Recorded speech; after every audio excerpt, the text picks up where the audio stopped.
going to do to reverse this situation? Why are we all cowed and frightened into various boxes that people cannot even speak in Nigeria? If you comment, if you make an observation, if you suggest an idea, they look at it as disloyalty, they come after you, they intimidate you, and they do all manners of things using the resources and the apparatus that you funded with your taxpayers' money. What are we going to do? 200 million people, including a group of people they call elites, are going to sit back and cross their hands and watch Nigeria go down. And you are one of them, my dear brother. What are we going to do to reverse this situation? We're not going to reinvent the wheel. We're going to change the game as it's been done in other parts of the world. And the way I'll introduce it is this way. You've got, like I said, it's about power. And you've got what is called the old power model. Basically, the old power model is what is being used today. That power is like a currency, you know, currency. The attributes of currency is that it's held by only a few. So look at the present model that we have in Nigeria as currency. It's held by a few. Once gained, it's jealously guarded.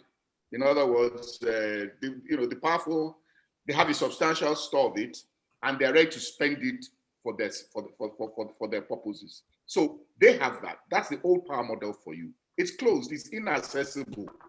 It's leader-driven. That's why they say this is the leader.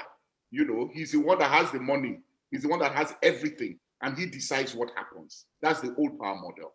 And what we've been trying to do is use that same model.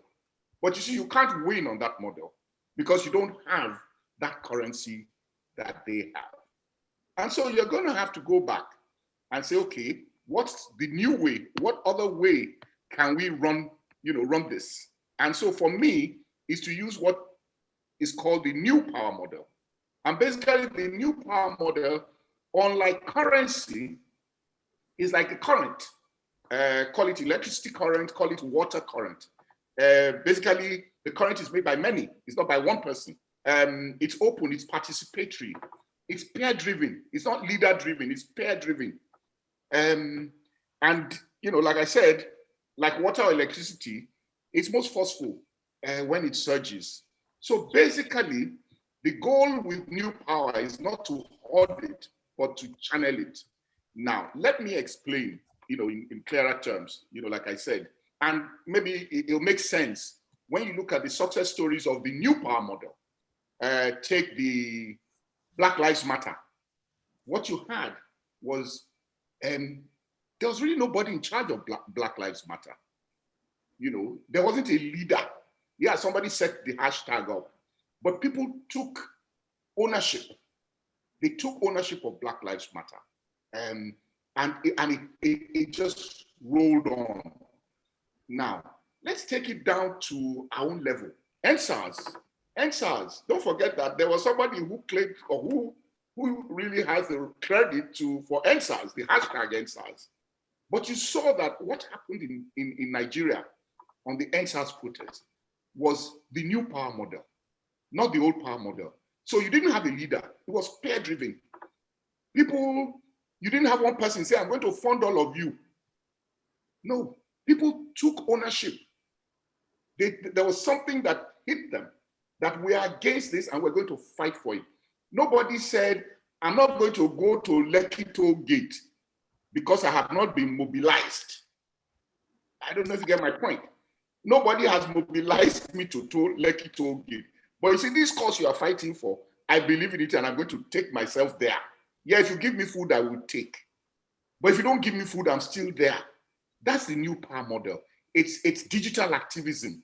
You know, it's about what is in it. You have to believe in it. And so the message, the challenge for us, if we want to change the system using the new power model, is to say, what are the things that we can sell? Because the whole idea is to mobilize people in a direction, in a different way from the way that those there now have been doing it. And so what you need to do is to say, okay, how do we go about this? Let me give a real example, and people can go back to it. This was Australia. and this happened in Australia. I think 2004, you had the Prime Minister, John Howard. He had done 4 terms. This was after the Iraq War. People were not happy, but I mean, he was the one there. Nobody could beat him. The opposition party was, weak, divided. And I'm sure we can relate it to what we have in our country. There's some young guys in their 20s. Well, they were despondent that in this country, how can we have this John Howard continue? And what did they do? They decided that they would set up a movement. What was the movement? They said, look, all we're asking you to do is to send a mail to your ministers.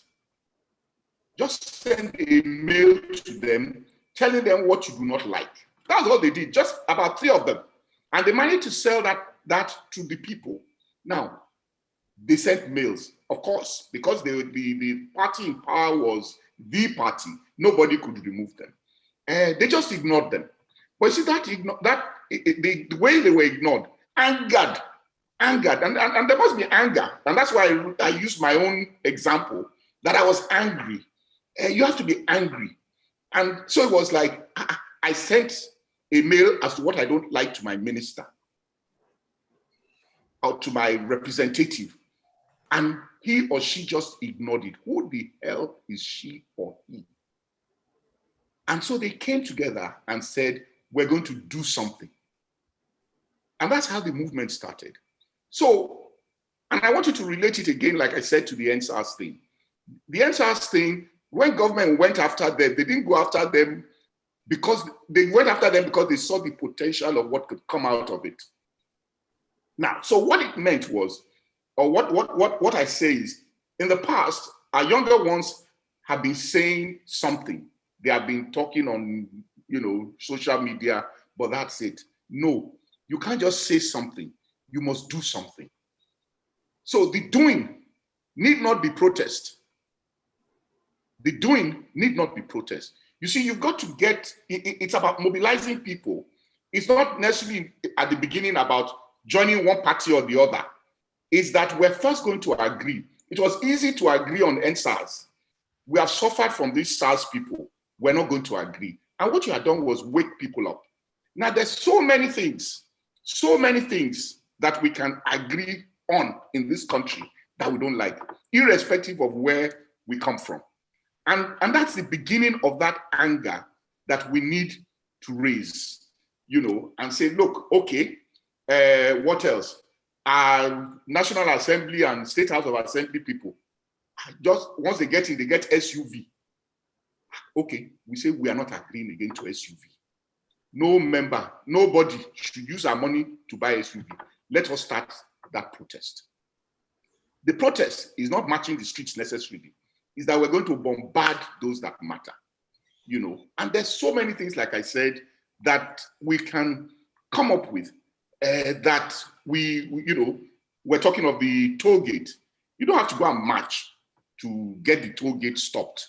There are different ways you can stop it, but you have to do something. It's not enough to just say something. You can say that from now on, we don't even want our commissioners just being appointed anyhow.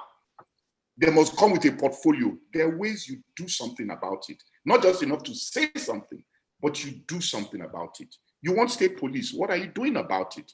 There are things that you can do. So for me, let me again relate it to what maybe some people may not like to hear. Take the Big Brother Niger. The Big Brother Niger, what made it sell was not the saying something, because they could easily have just been passing it on social media. But Big Brother said they must also do something. And what was that something? They had to vote. They had to participate and see how it created a life of its own. See how people started spending their own money just to vote for people because they felt a part of it. It was peer-driven. There was no leader. So that's the kind of concept of the new power model that we have to do. So if you want to change this present situation, people have to sit down and say, what are those things that are common, the low-hanging fruits that we know we can get everybody to buy in, at least most people to buy in, that we know that they won't say, unless you give me money, I will not go for those of us who have run politics, the greatest headache for us is you are going to be polling agent, 2 doors away from your house. And you say, Jimi Agbaje, you have to give me money to go and do that polling agent too. And I'm like, so it's because you believe it's about me, not you. You don't feel a part of it. That's the only reason I can give. Because I have to pay you, and I have to pay every agent right across the state. If I want to be president, I have to pay every agent right across the country. That's the way it works today. So it's only for those who have that currency. But what we have to do now is to run a different model, and that's the new power model that, like I said, is not new. It's run in so many ways right across this globe. So are you throwing this in as a suggestion or as an idea, or are you sort of driving a process or part of a process that is creating this new power model, or are you going to further deepen this and make some suggestions as to how you or a group of people or something? I am throwing it up to people who are interested, because like I said, it's not about somebody holding on to it. No. And again, like I used the answer, Sega Link, if you remember, if you followed it initially, he says it's my own, it's my own. It's no longer your own. This EndSARS is everybody's own. So wanting to do it, it's even more difficult for me because I'm labeled as a politician. Therefore, there must be something in it for Jimi Agbaje. No. And that's why I'm throwing it up to people who are saying, what can we do? And I'm saying there are things you can do. And that's why I say you don't even have to join a political party yet. What you want to form is a movement that moves people in a way that they are angry. Because at some stage, they will be angry at the way those in government will react to their issues. The Australian example I was telling you about, government went and said it was going to probe them. Where are they getting this? What are they doing? Exactly what is happening with EndSARS protests. So there's nothing new happening. But eventually, the more they probed those guys, the more credibility they got. So today, they have what they call a Get Up movement. That's what they call it in Australia. It's Get Up. And if you Google, you probably read a lot about Get Up. That movement, they have a movement that is larger than all the political parties combined, membership of all the political parties. That shows you the strength of that movement. That's the kind of thing that we need to do. It's not easy for Jimi Agbaje to do it because, like I said, the first is, he's running for governor, he's running for president, he's running. People who are saying, this is not about me running for president. We want to start it. I want to trigger it, not just in Lagos, want to trigger it in Edo, want to trigger it in Benue, want to trigger it everywhere. Because the truth is, the problems that we have are the same everywhere. And what we want, same thing. But we're not selling it well. And we're trying to run a model, like I said, that we don't have the capacity to compete with those in office. So your suggestion, and I hope everybody on the platform is taking it to mind, and those who have the capacity, the interest, the wherewithal, the determination, and those who are angry enough must really, really seriously consider starting a movement, getting involved in a movement, driving a movement that will awaken the whole of Nigeria so that we can be, and we don't have too much time, because some people are even saying 2023, we may not even have a nation. The problem, though, Jimmy, with these movements is the weight of the government. See, our children lost their lives at the toll gate. Now they were complaining that they are trying to open the toll gate again. They are going to come back there. There was a statement by government earlier on today saying they are going to crush anybody who comes near the toll gate. What happens to freedom of speech? What happens to our constitution? And this is really one of the challenges of Nigeria. I'm sure that nobody could have killed so many children in Australia, and Australia will still be standing as a nation. But nonetheless, this is food for thought. This is food for everybody to think about. And I think Nigeria is big enough to make a serious sacrifice for. But Jimmy, I want to ask you something a little bit personal. Or do you want to comment on what I've said thus far? You want to comment on it? Okay, go ahead. You don't have to go out there and protest. What if we agree that Sorry? what if we agree that that toll gate, the day they want to start it, we're going to drive our cars and we're going to park. We're not going to move past that toll gate. We're going to cause traffic. Nothing. I mean, you don't have to go out there and march. You are going to get to that toll gate. You are going to stop. And all the cars are going to stop. And they're going to say, you see this toll gate? No more. They will bring the guns again. They will bring the guns again, I can assure you. My motto, I'm in my car now. They will shoot you in your car. No. It's more difficult. Okay. And you see all the cars lined up. I'm just saying that I'm just throwing this up. There are different ways you can protest. Okay. You don't have to physically go out there and march. I just use that. Okay. I think it's food for thought. And I think what we need in Nigeria really is a lot of courage, physical courage, mental courage, and courage in the face of financial difficulty. You know, you and I have similar friends. We talk to a lot of them. They talk a lot at parlors and things. Oh, yeah, come out now. You don't see them. They're there. You know, I'm chasing my oil contract with this and that. Almost everybody is doing business with government. And because they're doing business with government, they back off. Or they say, I have one wife, one child, I'm still doing this and that. They back off. So that courage, that gumption, that courage has been taken out of the souls of a lot of Nigerians. Or maybe Nigerians didn't really have this courage in the first place. And then maybe because of our lack of courage, we deserve what we're getting. And therefore, people should stop complaining, really, and look for courage to face what they need to do. It took Moses a lot of courage to talk to Pharaoh and say, let my people go. But let me ask you a personal question, my brother. APC, I know, or ACN at the time, I know that they tried to get you to work with them. I know that you and Ashiwaju are friends, and there were talks here and there that you would go, you will not go, blah, blah, blah. I know a few things I don't want to say publicly on the platform, but why is it that you never joined the ACN or worked with Ashiwaju? I don't know if you want to answer that question on the platform. Well, I mean, let me put it in proper perspective. Don't forget that I was coming from AC or ACN. I'm not sure. Originally. Yes, originally. That's where we were in for 2007, for 2007 elections. And if you do recall, I think there were about 13 of us candidates who were not the anointed, so to say, that left, even though if you went back, that left the party based on the fact that there was no internal democracy. No internal democracy. Yeah, that was the reason. There was no internal democracy. And that's really what happened. And that's why I left. In a presidential system, it's difficult to say you are working with a party. It's an all or none system. So it's not like Jimi Agbaje refused to work with ACN or anything like that. It never arose, and it doesn't really arise. They have people who have worked for them, and it's like, well, Jimi Agbaje is not with us, so he cannot come and work with us. So it doesn't arise. So it's not about not working with the party in power. Is that, there's just no communication in that direction in our own part of the world.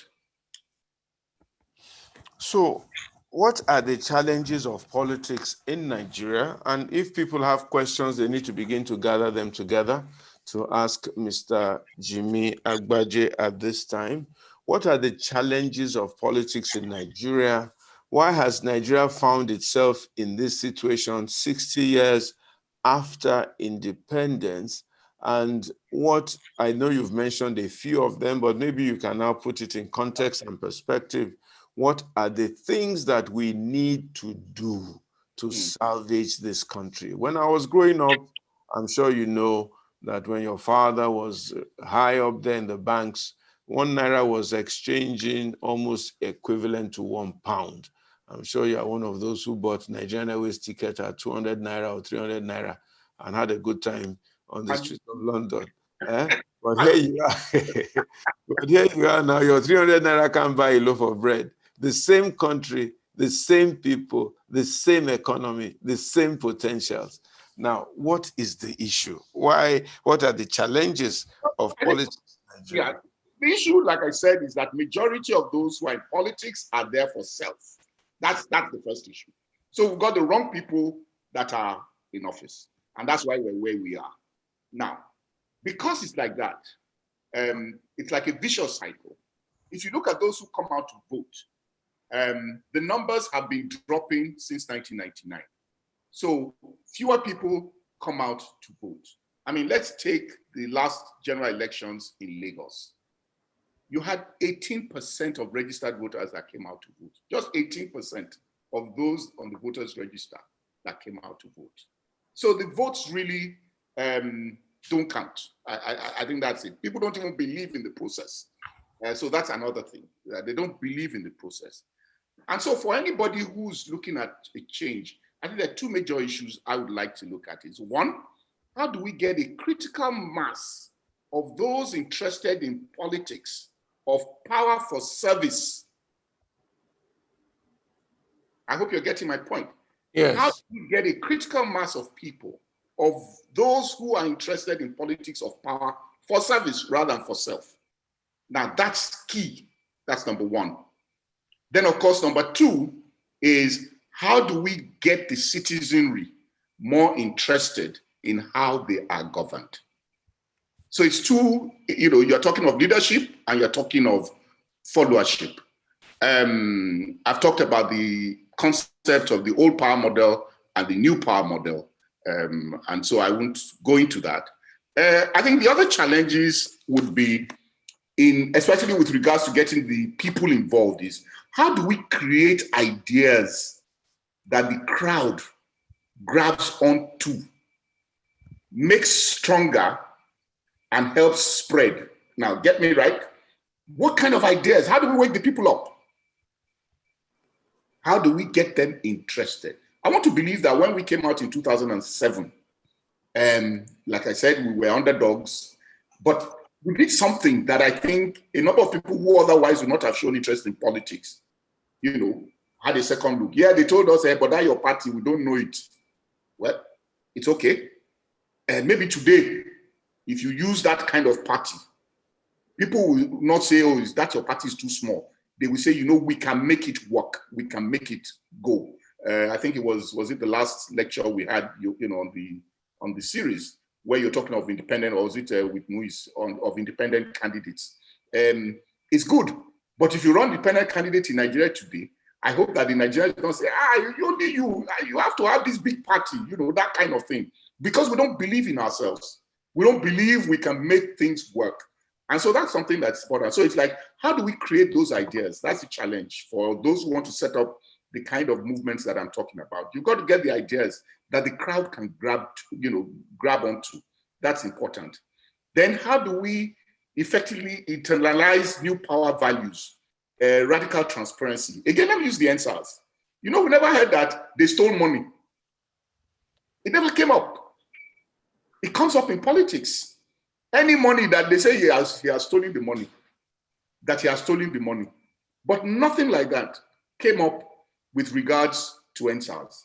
There was trust. There was a measure of transparency. Nobody,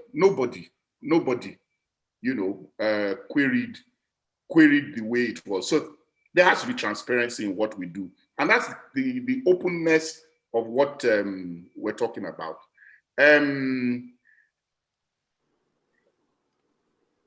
How do we create an institution that inspires an enduring mass following? Again, it's related to what I said at first, and I won't, belabor the issue. I think those are the major issues that we need to look at in terms of, of this. In your own foray into politics and running the race quite a few times, what were your own personal experiences? What were the things that you saw there on the field that really woke you up, frightened you, alarmed you, or even encouraged you? What are the real things that are happening in there? Because a lot of people who are sort of sitting on the sidelines, and quite a lot of people on the platform here, a lot of us are, we've never really been in the fray. We've not seen the midnight meetings. the knife, the nights of long knives, the betrayals, the money politics, and so on and so forth, the things that people, can you share some of those experiences with us, and with even practical things here and there that really happens out there on the field, and what people should watch out for? Well, so you're talking about some of the lessons, well, some of those experiences on the field. I think the first thing is that you are dealing with people, you are dealing with the grassroots. Or let me start, one, for me, what hit me first was that you lose your privacy. Jimi Agbaje was somebody who loved his privacy. But the moment you are out in politics, you are no longer your own person. So you lose your privacy. And that's something I would say. What you also learn, like I said, is that politicians are a different breed. And I think that's what many citizens do not understand. And it's not only for Nigeria, it's everywhere in the world. It's just that the system contains them. And if you follow the American situation, you will see that politicians are the same everywhere, once they can get away with anything. So what you find is that they're different breed, because like I said, many of them are there for self, and that's what's driving them. So I hear people when I go out, why are they punishing us like this? And I keep quiet. Who told you? You are the one that thinks they're punishing. They don't think they're punishing you. As far as they're concerned, they're doing well for themselves. So it's not about you, it's about them. And that's something that you get to know. You also learn that politics is a power game. Nobody gives it willingly. Nobody. Nobody is going to say, so when I hear people saying, it's our time, there's nothing like that. You have to go for it. So nobody gives you power. You have to take it. I also say that politics, people say it's dirty, like you said, late night meetings and all. It need not be dirty. In fact, if anything, the regret I have for not having won any election is that I'm not able to tell people that, I can say I didn't do anything dirty, but I won. So it need not be dirty. And let me put it like that. It's all consuming. Again, politics is something that is difficult to do part-time. It's an all-consuming practice, so to say. And that's why you find that people will say, Jimi Agbaje, we don't hear from you. We don't. I say, yes, you don't hear from me, because you want to hear from me, then it means I have to be there. I have to be playing politics. I have to be campaigning for 4 years. And that's the reality. So it's very all-consuming. You have to be out there 4 years. You have to run a campaign structure for 4 years. You have to get people who are doing work for you, research for you, doing publicity for you. When you put anything on social media, there are people who are out there to shoot you down. So you have to get your own people to also fight them. So it's like your campaign runs all cycle, and that's something else you have to look at. Of course, I think that's the way I would put it at this point in time. Maybe there are people who want to ask questions and all. You need to have a thick skin. I think the worst thing I have on this campaign trail is the idea that, when you believe that what you have is your name, your integrity, and then people sit down and just decide that this man, we're going to damage him. And how are you going to damage him? Okay, he's a thief, and you look at the people, a thief, stolen from where, from who, how? But that's the game. Once you're out there in public, you take it. Again, like I said, there are people that will tell me, Jimi Agbaje is the one that supplied all the drugs in Lagos State. And I'm like, excuse me? So those kind of stories. Jimi Agbaje, in fact, some say it's a mole in PDP. I say for who? They say for Tinubu. Okay. All the money is the one that has stolen it. So these are some of the things that you've got to develop a thick skin on, because sometimes you may decide that you want to go and shoot somebody and regret in the end, so you just absorb it and take it in your stride. Okay, let's look at the issue of the PDP. I like to assume you're still a member of the PDP. We don't seem to find a strong PDP with a clear direction. And it's almost as though the APC, in fact, I'm hearing now that several people are trying to defect again to the APC. Why is the PDP not able to hold its own, seemingly? I don't know if they have a trick up their sleeve coming down the line. And do you think it is possible to come up with another party, a third force in Nigeria that might be able to make a change and a difference? Well, with regards to the PDP, I mean, again, like I said, a lot of politicians are in it for self.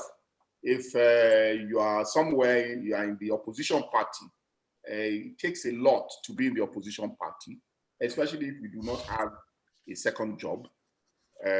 So you find that if the ruling party throws some things to you, well, let me take this one for now. When the situation, and some will tell you, Oga, you know, there's nothing, let me go. When you are ready, the next one, I will come back. So that's really what runs it. And because, like I said, it's about self, it's not yet, we're not yet at the stage where our parties are about ideology. You know, definitely not. And even those countries that are about ideology, again, I use America, you can see how quickly that can collapse, you know, as it is collapsing at this point in time. So to that extent, the PDP is still the opposition party. Can we have another party? If you're going to have another party, if you're going to have another party that wants to create that current, then it cannot be played on the same model as the two leading parties. That's the reality. Because, you know, they just can't have that currency. That's the reality. So the third party that wants to create that current must run a different model. But I don't agree that it's too late.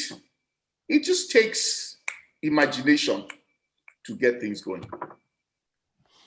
Let me ask you 2 or 3 questions at once, and maybe this session is dedicated to Alhaji Lateef Jakonde, Yes. who passed on earlier on today.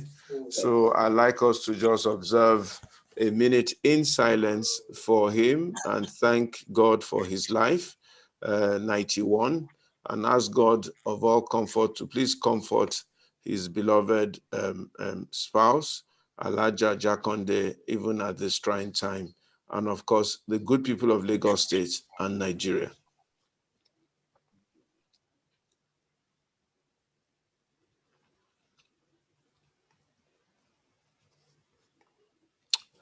May the Almighty continue to guide and protect us all, and may Nigeria's democracy not fail, and may we get the right kind of leadership in Nigeria, in Jesus' name. Maybe we should then look at, my brother, number 1, what kind of model can we put in place to ensure we get more people who are leadership for service? That's question number 1. Question number 2, we are having issues with Boko Haram. We're having issues with herdsmen all over the place, in various forests in Nigeria, destroying, killing, raping, maiming. Our government has been a little bit silent on that matter, almost looking the other way. And more on top of that, the security chiefs who didn't seem to be able to do anything about this thing, they've now been made ambassadors. And it bothers me really, honestly, that in this country, some people never have enough and they don't know when to say it is enough.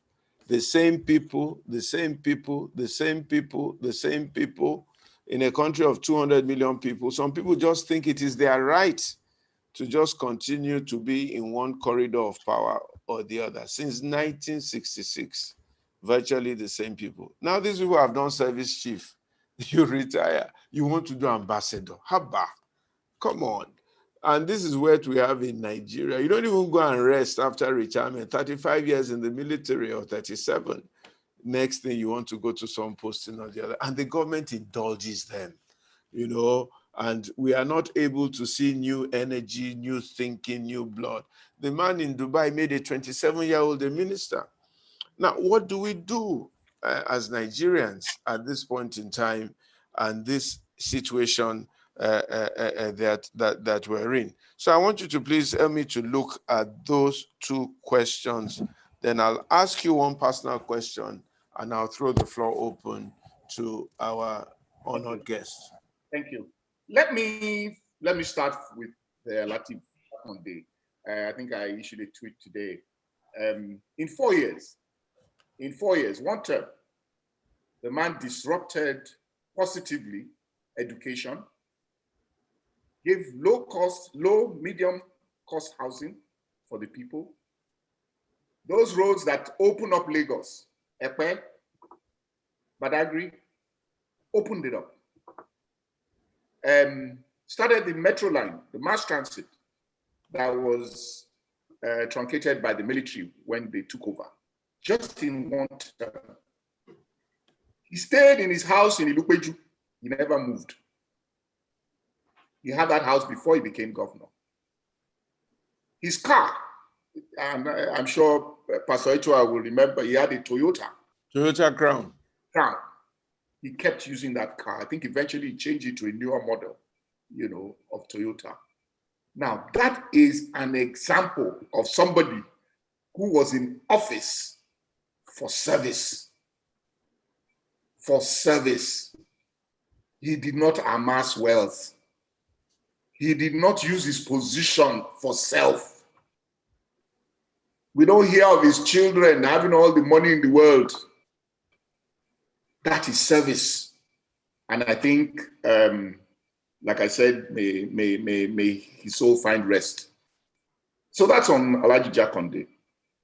You say what model? Again, I've talked about this new power model. And maybe what I'll do, because the majority of our population is youth.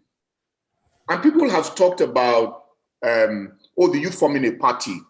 And I said, well, I won't say no, they shouldn't form a party. But if they asked me, if it's about power, because if you are not in office, then you don't get things done. And that's the lesson we learned much earlier, that you will put people there.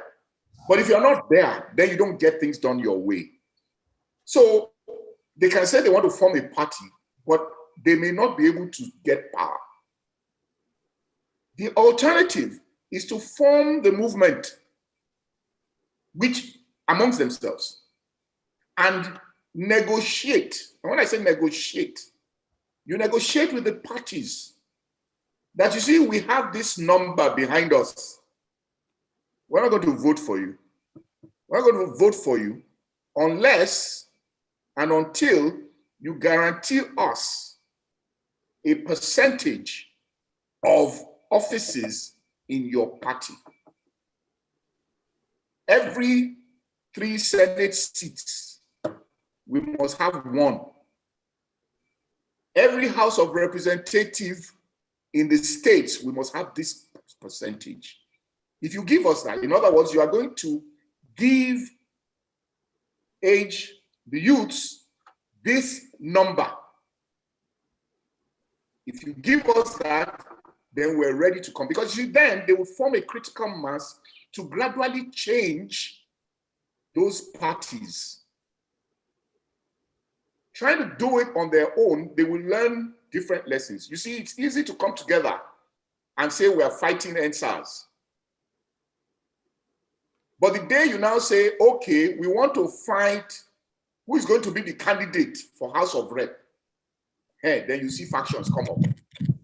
And I think some will learn from what happened even in the 2019 elections, where some of the younger ones tried to run for office and they couldn't agree on who would be the presidential candidate.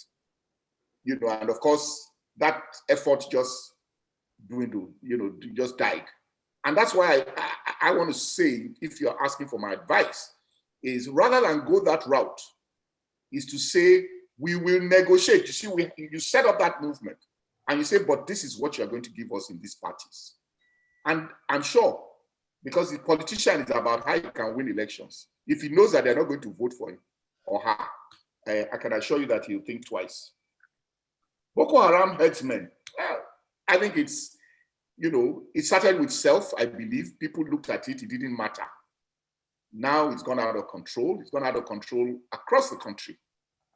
If you look at our brothers in the northern part of the country, many of them cannot go home any longer. You cannot even travel Abuja to Kaduna by road and feel safe. And so it's coming down to the south. You have it in the southwest, you have it in the southeast. And I think it's time for people to say, look, enough is enough. And that's why you have the pushback that you're getting from the south, that we're not going to allow this. And I think it's time for government to begin to prosecute these people. In the past, we never had any prosecution. You talk about herdsmen, nobody's prosecuted, nobody's arrested, nothing's, if anything, they're like sacred cows, So it's time to say no more. And I'm happy, and it's because of that pushback that you're getting everybody across the country, and that's why I said the problems are the same, across the country, saying, look, enough is enough. They are criminals. They are criminals, and so they should be treated as such. And I think that's what we need to do. Again, I will put in that the idea of a federal police is no longer effective in the kind of country we have. It's time we have our own state police. That is important, so that the states take responsibility for some of these things. The IG in Abuja has a lot of problems across the country. That they went to my farm somewhere in Badagry or wherever is the least of his problems. So for me, you need to put state police in place, and I'm a firm advocate of that. The issue of security chiefs and again, question.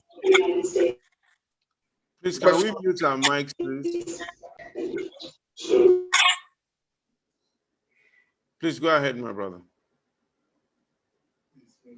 You are muted. Okay. Yeah, I've unmuted. So the issue with regards to security chiefs and ambassadors, politicians will push. They will push and push until you push back. The way politicians think is, if I do it, so what will happen? If nothing is going to happen, then I will do it. What have we done? We have only said something. We haven't done something. That's why I'm saying that it's not just to say something. You have to do something. I'm not saying go and march, but there's different things. Again, it's not the forum. There are different things that happen. Why should they be? Why should they be? Is it that they performed well? Even abroad in the Western world, you don't leave service and take government appointments, because they have learned that the military has a way of influencing. And that's why you find that I think for 7 years after you have left the military, you do not take government appointments, because you can use your position to use the military against the civilian authority. So to move them straight from service into foreign service, it's just not on. But then all we're doing is we're saying something, we're typing, we're talking. Somebody has to come up and say, okay, what can we do? That becomes his or her own NSAS and begins to fly it, and people join. When people join, they say, yes, I believe this is the way. We can stop it. Now, government can say, to hell with you. Then you get more people angry and say, this government, okay, we'll wait till 2023, So that's the kind of thing that we need to do with regards to them. I think that's the way I put it. Thank you very much. If there's anybody who has any questions, they can indicate very quickly by a show of their hands, or let me just see them, and then they can come and ask their questions to Mr. Jimi Agbaje so that he can respond to those questions, and then we can take it from there so that we can learn and benefit a bit more from all the things that he has been through and the experiences that he has had. Okay, Jimi, are you going to run again? And what office are you going to run for? I know you expect, expecting that question. No, Okay, I was. I will ask you, I'll let you talk in a few minutes. Let him answer this question. Yeah, thank you. Are you going to run again, man?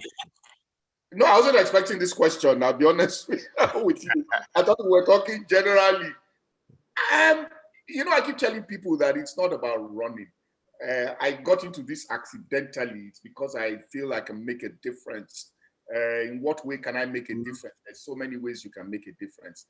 I felt that I could run for governor, and I've run twice. For me, it's what else what can we do? We have to change our country. We have to change our state. Let's get together. There's still issues that have to be. I've just told you the challenges of politics. So should we continue to play the same game and want a different result? If I see that the models that are being used become difficult to work on, then should I really go that way again? You know, so for me, no. All I say, and I will keep saying, is that I'm still in this politics. In what capacity, in all honesty, is not, you know, it's not there for me at this point in time. But any opportunity that we can take advantage of in making our country better, in making our state better, I am part and parcel of it. Thank you very much. Olukade Majekudumi, you had a question. 1 minute, please, very quickly. Yes, Mr. sir. Agbaje I think my question is in relation to what Jeke said regarding establishing a movement rather than establishing another party. I want to draw the attention to the movement that we established prior to 2015 election and the difficulty in merging that movement with the mainstream PDP. There was this movement that crossed across Lagos. Every street, every corner of Lagos were represented in that movement. But at the stage, the mainstream PDP in Lagos felt, no, they want to hijack the party from us. Maybe you can share experience about that, sir. Well, I don't know what exactly you want me to share. In the first place, I remain a member of the PDP. So if I'm going to create a problem for PDP, I will create it internally than out here. No, you know, the way I want to look at it is this. Like, politics is about, for many, it's about self. And if you're setting up a structure that is outside the party, because what we tried to do in 2015, don't forget that we're coming from outside, we're outsiders. We need to create a current, so to say, so that it will be easier to win the primaries within the PDP. And what we tried to do was to set up structures across the state so that in moving into the PDP, people will be telling the leadership in PDP that, you know, in Lagos, because Lagos, don't forget, was a typical AC state. But people will be telling the PDP leadership that, look, we're going to vote AC. But, you know, maybe if you choose this man, then we can vote PDP. And so that's what we tried to create prior to 2015. So that coming into the PDP, it was easier because you don't just go into a new party and want to take charge, take governorship ticket without showing that you can win. And I think that's what we try to do. But having said that, in doing that, what you're also doing is that you are displacing some people. You are managing the situation. And so there's going to be a pushback. And I think that's what we had. And that's why I said, even for the political movement I'm talking about for the younger ones, then it's not just going to be that. But what they will be telling them is, you see, we have these numbers. These numbers, we won't vote for you. We'll rather go and vote elsewhere. And the politician will look at it twice. Not everybody will be happy, but that will be the reality of it. And I think it's doable. It's doable, very doable. Thank you very much, Jimi. Any other person with a question right now for Mr. Jimi Agbaje? Ayo Williams, do you have any question? I know you've been very interested in being on this platform. Fire? Hello, good evening, everyone. I have been making my comments on the chat box, and those are my comments, and I've been trying to engage others. And Mr. Jimi Agbaje, it's good to hear from you again after the initial gubernatorial debate. And my final word would be to say, can we choose one thing that we can all pursue, entrenched right down, down to the bottom of the pyramid, something that makes sense and that would give us great impact? What will that one thing be? JK, over to you, sir.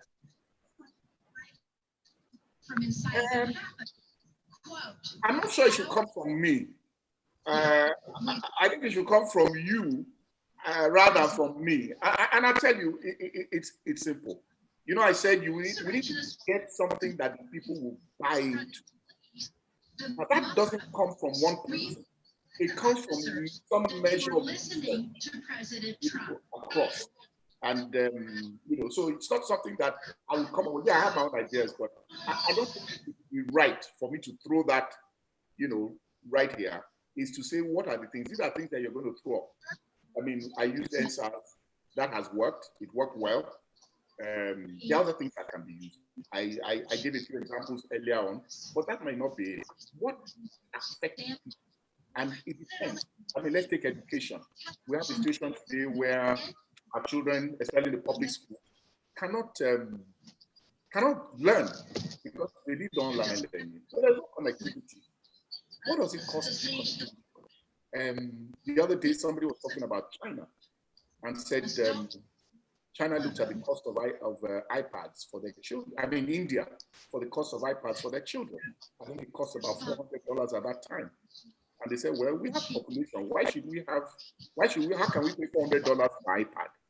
We can try and work on something similar. And they managed to get for $30 and make sure that all the children had this. Now, those are some of the things that we need to begin to look at and say, it's a new world. Our children must learn. Whether COVID goes or not, it's never going to be the same again. Let's begin to work on it. That's just education. I can talk about health. I've always been an advocate, and I think Fayo would know about this. In terms of health insurance, we don't have a health insurance scheme that works in our country. We don't have a health insurance scheme that works in Lagos. So why can't we have a health insurance scheme? If we had a health insurance scheme that was working, the issue of palliatives and how to give palliatives would have been built on that framework. These are some of the things that you begin to look at. We've got to think deep. And that's why I said Jakonde, was a master. That was a good example of someone who himself and his team sat down and looked at what they were going to deliver. And they prepared for it and delivered in 4 years. Thank you very much. We have on the platform also a gentleman called Otumba Bimbo Ashiru, who was part of the last government in Ogun State, also ran for governorship of Ogun State. Bimbo, you have one or two things you want to say. You have the floor.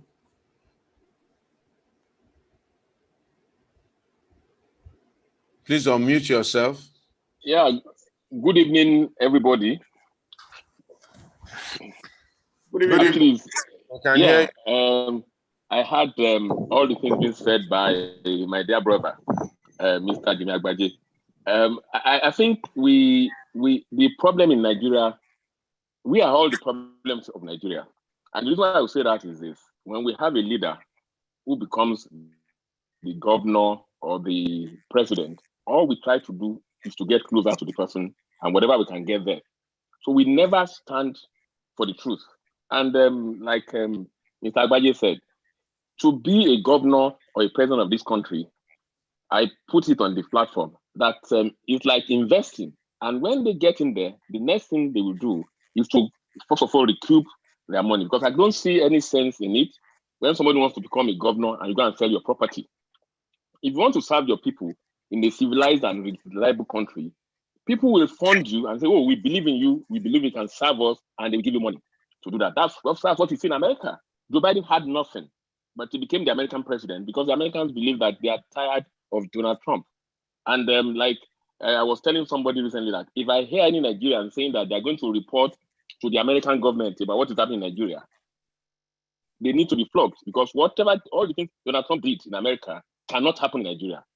I mean, it's just true. I'm just watching CNN now. So the point is that for you to go and serve is a big sacrifice. At the time, I mean, I remember when I was trying to contest in Ogun State, when we went for primaries, we had to run back. We ran back to our destination because they were shooting at us. And because some people are desperate, they want to kill because they want to get there. So they see it as a matter of life and death. So what I'm saying is that we need to reorientate ourselves in this country and say, look, what do we really want? I've had discussion with Pastor Itua that we must start sitting down and analyze that. We must start analyzing who we think can become dependent of this country, or the governor of a state, or even the chairman of a local government. And we all rally around and support that fellow and say, look, this is what we want. I remember when Mr. Agbaje was contesting, all the technocrats in this state, everywhere, they were putting money together to support him because they believed in him.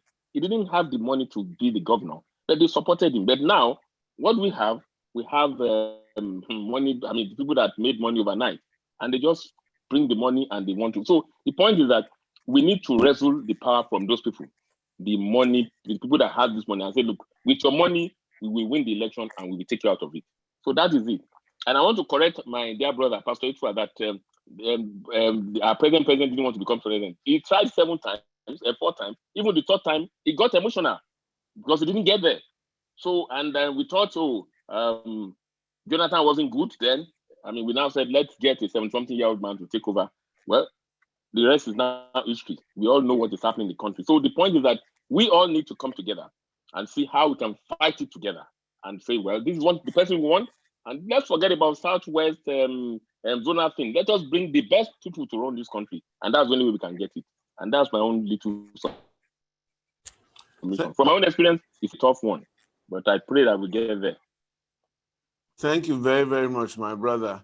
Well, I have a bit of a theory on Buhari's willingness to truly and genuinely want to be president of Nigeria, but we'll discuss that outside this box. Offline. Yeah, offline. Yes, I have my theory on his trueness and genuineness to want to be president. And if he did want to be president, since he has become president, he hasn't shown us the passion that a president really has concerning running a country, the vision, the passion, the determination, the willingness to solve problems, and so on and so forth.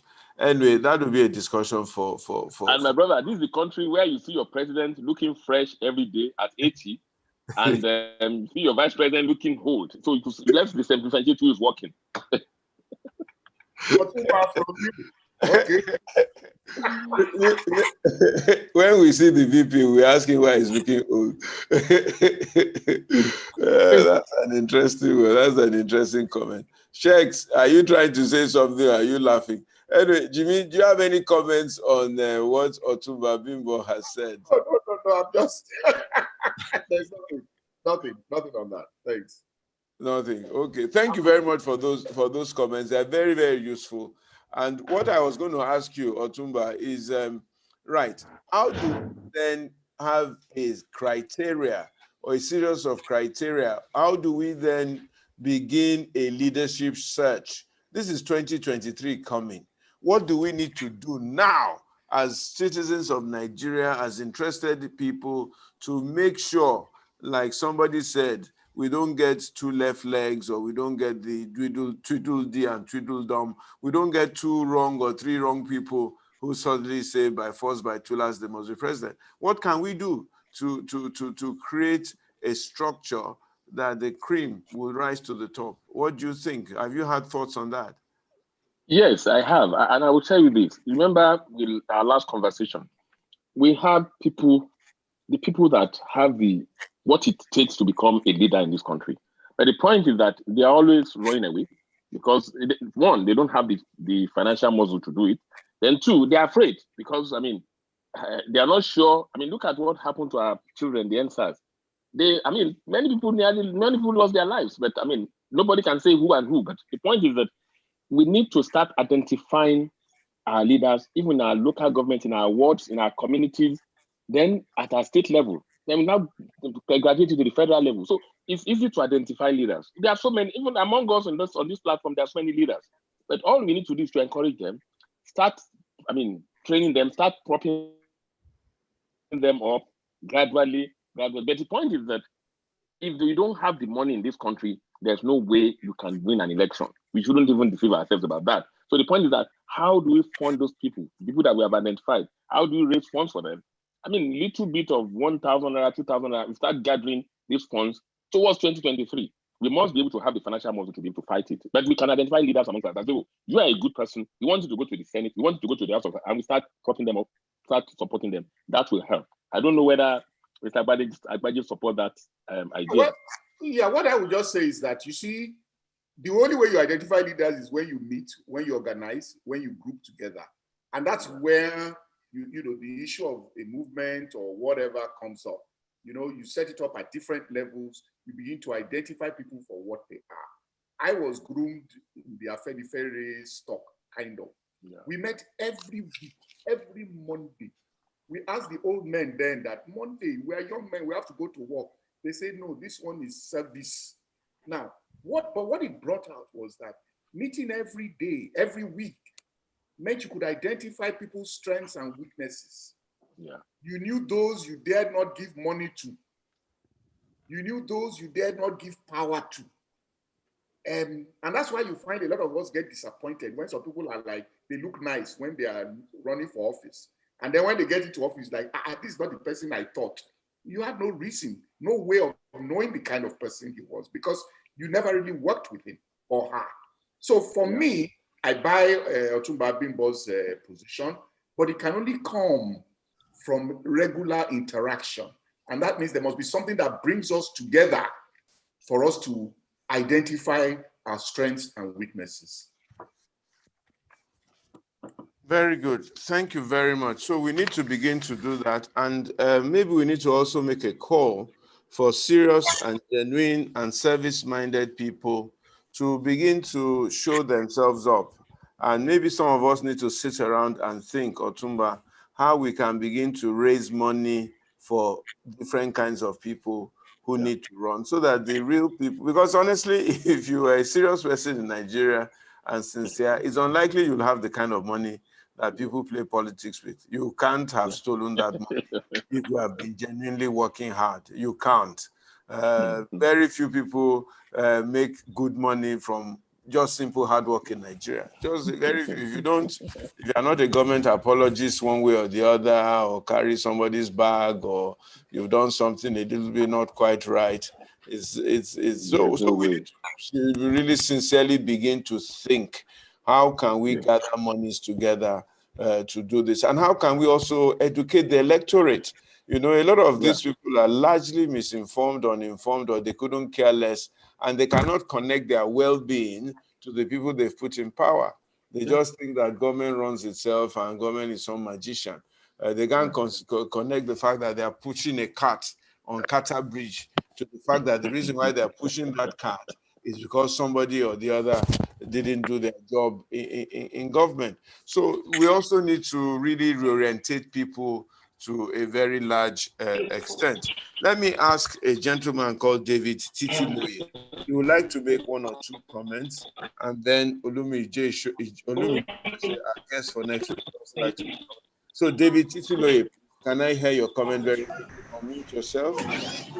Yeah. Good evening, everyone. Good evening. Good evening, Mr. Agbaje. David. Yes, sir. I haven't contested different times for political office. I'm sure you must know that you have a lot of followers and adherents who believe in your visions. However, the world has gone digital, and you've not really been keeping in touch with us. You comment on social issues at times, and I'm quite surprised that you are quite informed about everything based on the comments you made here today. But you need to inspire your base. You have followers who believe in you and who share your visions, but there's no way for us to communicate with you. Every time I feel sad when people ask that, where is Jimi Agbaje, where is he? And people, every opportunity I get to address you, I always make reference to you as my inspiration, my role model. But then there's no way we hear from you. You need to understand that you have followers like us who wants to hear from you and who share your visions, but there's no way we do that. So I don't know how you can improve on that. Your social media presence. Please try as much as possible to improve on that. It's just a suggestion, sir. Maybe Thank you very before much. Jimi answers, let me help him. I think you should start a Jimi Agbaje movement and make sure we can raise money to make sure he's consistently in the face of the public. I think you heard him say a little bit. He has insinuated that this thing is expensive. And yes, I'm part of these volunteers in Alimosho local government. We continued with the team we set up during the 2019 election, but then people have been leaving the group because they are not hearing from their leader. There's nothing they are hearing. So it's only some of us who have always believed in him that are still part of that platform. And it's because I feel indebted to him because he inspired me in politics. I'm actually a student politician now, the Senate president of the University of Pennsylvania. So I'm very much loyal to him, but there are not so many people are like me. And that's what I want him to improve on. Well, Jimi, I've tried my best for you on your own. Yeah, you tried for me. Thank you, Pastor Etwa. David, thank you very much. You know, I understand what you say. When I'm accused of Benjamin, please mute your mic. Benjamin, mute your mic. You know, I quite appreciate for a candidate, for somebody who has run for office, for somebody who has a followership, there's fora that you talk. This is one, for example. Yes, we push out ideas. Like I said, I've already said something about Jack on Day Today on Twitter, on Facebook. We do that, but you can't run a campaign for years indefinitely. It's expensive. It means you do nothing else. And you know, even for some of my friends, we don't hear about you, and I say, please tell me who you want me to be like. In other words, which politician is out there 4 years constantly? It's expensive. Those that are out there constantly for 4 years, like Pastor Etwa said, have made money. Some of us have not made that kind of money. I'm not a government contractor. I don't make money from government. So it's difficult. I will keep trying. I will get better and better. More from the perspective of waking people up, not so much even about running for office, but that let's get things going in our country, you know, but it's not easy. And if you look abroad, even the president, take the American system, Hillary lost. You didn't hear from Hillary again. Even Obama, Trump kept abusing him. He didn't respond. It was only when elections came again that you started, that you felt the pushback. Because you just be running a campaign 4 years against people in government who have all the facility, who have everything to fight you with. It doesn't cost them anything. It's not easy, let me assure you. Thank you. Thank you very much. Don't worry, David. I'm sure that you would hear very soon again from your mentor, and he'll be back either running for something or as part of a very strong movement or the other. Okay. Olumide, you have a comment very quickly. We've had quite a lot of comments here. Somebody said, how can one be part of the African Leadership Group? That's Elijah Felix. We'll try and respond to you. Olu will do that.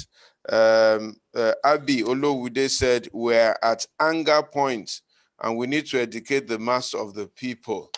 Regina was asking a question as to where do we go from here or something like that. I think Alex Agbaje says we need to find a way to do something for the masses so that we can improve what we are trying to do, and so on and so forth. Many comments from everybody. I want to thank you all for your comments. Olumide, let me hear you quickly as we begin to wind down our program this evening. Olumide Joshe, please, Professor. Yeah, thank you, Pastor Ito. I just have a quick question for Mr. Agbaje and Otumba. The anger in Nigeria, as far as I can tell, is wrapped around, bad governance, and bad governance is wrapped around poor leadership. So when I hear, people saying that we have to select leaders, that gets me worried. What's the criteria for selecting a leader? Because that to me just goes back to the godfatherism and the godmotherism and the anointing and the selection. Some wise men or some wise women sit and decide that you're going to be a leader. Isn't it better, if the marketplace, is is the signal, right? In determining who is the leader. If I want to run for politics, I should be able to go there, right, and state my vision, right, without anybody saying that you're a leader, you're not a leader. Let the people decide. So when I hear selecting leaders, it's, to me, just harkens back to the current system where Tinubu might say you're going to run, you're not going to run. So I just would like more clarity on that. Thank you. All right, I have my thoughts on that, but let me leave the floor to Jimi. Well, I think I'd addressed it along your direction. That's why I said the leaders must emerge from a process of regular meetings, of interaction, or else you will find that you think you have the right leader until they get there, then you know you have made a mistake. I think that was the way I addressed it, and I stick to that point. So it's not about me sitting down in my house and saying Olumide is going to be the leader. No, it's how do they pick the leaders from the way they have interacted, they have been meeting, they have carried out assignments. That's the way that the leaders emerge at different levels. I don't know whether Bimbo wants to say anything to that. And I think also that, like in China, we have leadership criteria. Like in Singapore, you have leadership criteria.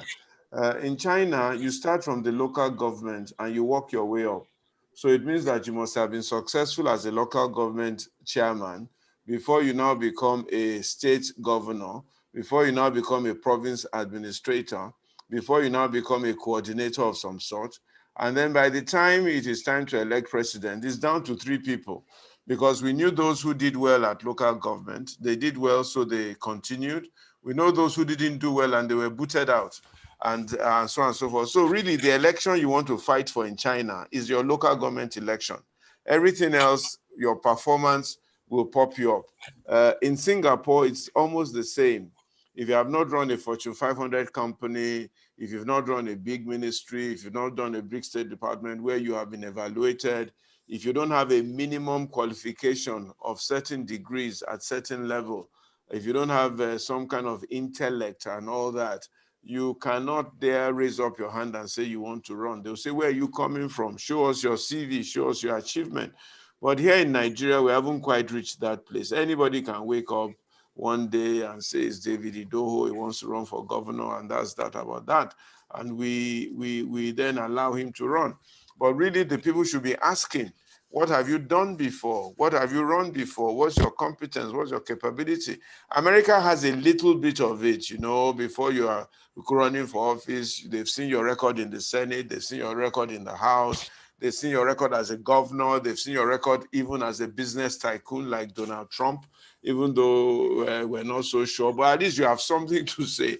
You are not just waking up from the dead wood and saying you want to be president or governor in America. Bill Clinton was governor in Arkansas. I mean, they all rose up through some process and they've been in there for a long time.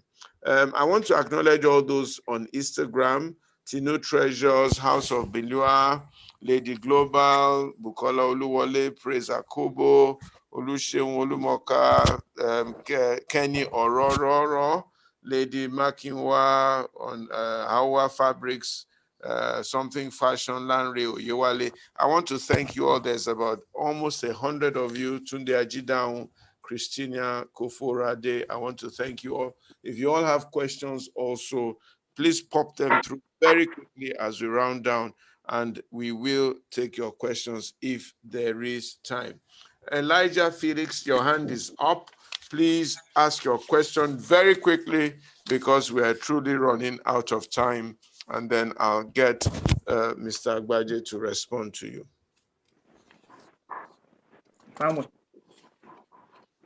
Elijah Felix, unmute yourself and ask your question.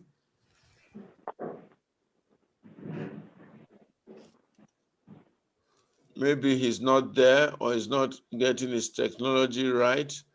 Thank you very much, Elijah Felix.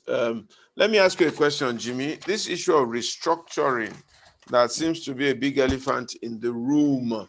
What are your thoughts on restructuring, and how can we get the present government to address this issue? Or if they don't address this issue, what do we do? What are your thoughts on restructuring? Well, I think it's very clear that Nigeria is not working in its present state, and therefore things have to change. The only problem is that a lot of ego, I believe, has come in, a lot of unnecessary sticking to positions has come into play. People say restructuring, what does it mean? I think what we're asking for, what people are asking for, is doable. But we may move away, because you see, a lot of people in the North look at restructuring as a tool that is to oppress them, whereas that's not it. Restructuring is good for everybody. So rather than, and then in this part of the country, is like, to hell, is restructuring or nothing. But we're not getting anywhere that way. And so for me, we need to break down what we mean by restructuring. Break it down. I mentioned state police. State police is part of restructuring. We talk about fiscal federalism. We say the rail, if Lagos wants to have a rail line, must it take permission from Abuja? You know, things like that. So for me, the way forward is to break the restructuring principles down and sell it. So even if you have 10 points under restructuring and you're able to get 7 acceptable to the entire country, then we would have moved that much further. But this idea of restructuring or nothing, we're just making the noise back and forth, and we're not making progress. So I just ask those who are selling restructuring to break it down so that we say, okay, let us deal with state police. And again, this kind of movement is something that can push for state police. And those other things, fiscal federalism. Like I said, you have Nigeria says it's building a health center. Federal government is building a health center in 774 local governments. And I'm asking myself, you're just going to put mortar and bricks in 774 local governments. Who is going to furnish it? Who is going to man it? Which one is federal government with building health center in my local government? It's not their job. It's not even the job of the state government. It's the job of local government. So these are some of the things in the way forward for restructuring is to break it down and say, these are the things we want to push to the National Assembly. Let's tick them. If we can't get 10 over 10 and we get 7 over 10, we know that we have made progress. And then we'll fight for the other 3 with time. Some people come around quickly, some come around late. So maybe the remaining 3, people will eventually come around. A lot of people who said no restructuring before have started shouting restructuring now. They have come around to see the reality. So I'm definitely for a restructuring, but I'm saying that the way to approach it is to break it down and begin to tick one by one. But some people even say that Nigeria is not a country, that everybody should go to their tents. I don't know how deep you think it is. Is it better for Nigeria, everybody goes to their tents, you break up into zones or states? They say it out of frustration. They say it out of frustration. If you do not feel a part of your country, if I am in this country and I feel that I'm not, I'm not regarded, then what am I still doing here? If I'm oppressed if I feel oppressed by a herdsman because he's from another part of the country, and I make a complaint and I don't see any result, then I'm asking myself, even on my own land, I cannot defend, then what am I doing in this country? So it's more out of frustration. If we look at it, there's strength in diversity. And the truth is that we have numbers. 200 million can be a plus, can be a negative. And I think the challenge is for us to make it a plus rather than a negative. But it's coming out more from frustration. For me, if we get it right, we should benefit from it. Thank you very, very much, my brother. Dele Balogun says we should chase the tigers and the flies. We must restructure our mindsets and change the game completely. Start with dismantling corruption, okay, and so on and so forth. We have quite a few other comments. Gwega Johnson says, those we have in power now, they have shown that they are all about themselves. They have no regard for the masses. Dov Momodu says, this movement must have layers of action to be taken at every interval. Otherwise, you have a vacuum which will potentially crumble. I want to thank everyone for being on this platform today, especially our guest, Mr. Jimi Agbaje, who has tried and volunteered himself for the office of Governor of Lagos State, very, very active in politics, active in leadership, thus far untainted, and has quite a great following of people who believe that Jimi would have made a considerable difference in our polity, and he's still trying to do that. Next week, we have Professor Olumide Ijoshe, who asked a question today, a professor of international business and strategic management. He's based in the US, but he's been very, very active on this platform and very, very highly opinionated on what he thinks we can do.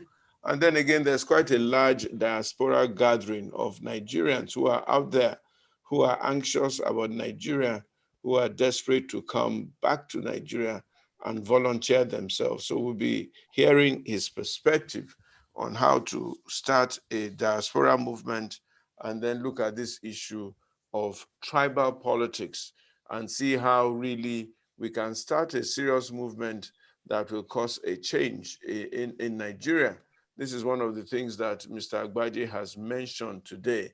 How do we start a movement that will cause a change in Nigeria? We cannot sit back anymore and just keep folding our arms. Jimi, I have one last question for you as I close, and I would let you go. If you were president of Nigeria, what would you do in this country to try and turn the country around if you were president of Nigeria? I think the first thing is to be president of everybody. That's very important. At this point in time, we have lost that in our country. So it's to be the president of everybody, to allow democracy to settle in, to show that it is about service rather than self, and that there's zero tolerance to anything else. Lee Kuan Yew said there is no partial zero tolerance. If you are a small thief in government, then you'll be a big thief. So it's important that we show leadership, and that's very important, that we say it's about service. It's an all-inclusive government that you want to run. You want the young ones to feel a part of it. You want every part of this country to feel a part of it, because the energy, the knowledge is there, and we have to run that. That's very important. And to say that this country is great, you've got to just show that leadership to make people know that this country can be great. Thank you very much, Mr. Agbaje. Thank you for being on this program today. Yeah, Pastor, very quickly, there's something I'd just like to add for everybody. And I think somehow it didn't come up. All of us who are interested in movements, in politics and all, must always remember the family, because they pay the price for all our commitments, be it whatever you're doing. And each time you must understand that you must carry them along. If you look at successful leaders in the world, many of them have very horrible families, have family lives, because they have not been able to carry their family along. It's important that your family is your mirror, and that they are part and parcel. They don't have to run elections with you, but they must be part of it. And they're your strength, they're your backbone. And so that's important. Thank you very much. And that really is for thought. Mother Teresa said, "You can do what I cannot do. I can do what you cannot do. Together, we can do great things." And this is one of the things that's a little bit missing from Nigeria at this time. I am convinced, I'm determined, I'm sure that Nigeria truly can be great again if we can focus our minds on it, tell ourselves the truth, and really look for people who like to serve and not people who want power and money at all costs. At the funeral I preached in today, I say we come to this world with nothing, we live with nothing. So why do we spend so much energy and time fighting over what we did not bring and what we will leave behind? And this is what some of our leaders need to understand. The greatest thing that you have is what you have bequeathed to people, and the benefits that you have contributed to their lives. Jimi, thank you so much. God bless you. Greet my sister for me. And thank you for having me. And I want to thank everybody for being on this platform tonight. Thank you very much. Jimi, have a wonderful, wonderful weekend tomorrow. And we will call on you again and then ask you very, very specific questions and put you on the real hot seat. God bless you. Thank you. Everyone, bye-bye. God bless you. Enjoy the rest of your week. Yusuf, we're going to see you very soon by God's grace, okay? So don't hide.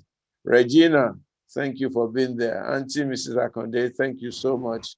Bambo. Yeah, he get plenty friends, but he don't get plenty. Tony, thank you very much for coming.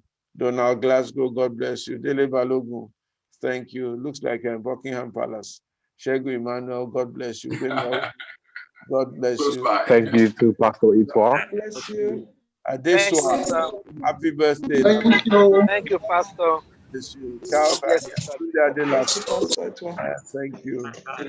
Thanks for the platform. I don't pass. God bless you. God bless you. God bless you. Thank you, Pastor. Thank you. Thank you for a wonderful time. And bless. Thank you. Thank you, Andy. Thank you. Auntie Ronke, thank you. We're going to join. Put one background. The Reverend, thank you very much. Bless you. Ayodele Subaya, thank you. Thank you very much. We thank you, Andy Tobola. Thank you so much. God bless you. Pastor. God be with you. Thank you for coming. My sister, Dr. Isle for being there. God for everything. Femi John. Hello, sir. You've not addressed how we are going to join. Just give me my helicopter.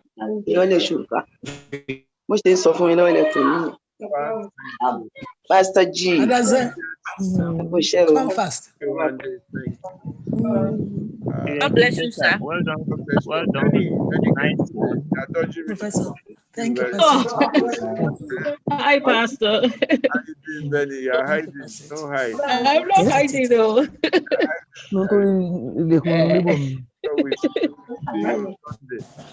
Okay. All right. God bless you, Mr. Steph. God bless you, Pastor. God bless you, Pastor Itwa. Thank you. Tunji Omoba, how are you? God bless you. Thank you. Thank you, Pastor. Good night. See you. Good night, Pastor. Good night, Pastor. Good night, Pastor. God bless you. Good night. Good night, Pastor. God bless you. God bless you all. Thank you. God bless you. Good night, Pastor Itwa. God bless you. Very much. God bless. God bless you, Pastor. Thank you For very Mrs. Obishaki. Thank you. God bless. The grace. I want to call God bless. Alafia Lowa, sir. Thank you. God bless you, sir. Thank you. Thank you. Agbaje, sir. To be rocks. Thank you very much. Thank you, Pastor Itwa. Okay, sir. Have a wonderful evening. Goodbye. Good night, Pastor Itwa. Ẹ kú palẹ̀mọ́ bá dé yín, sir. Àjọ máa péjú pọ̀ ṣe ni o. Your 60th birthday. Of anybody I don't know. Thank you, Pastor.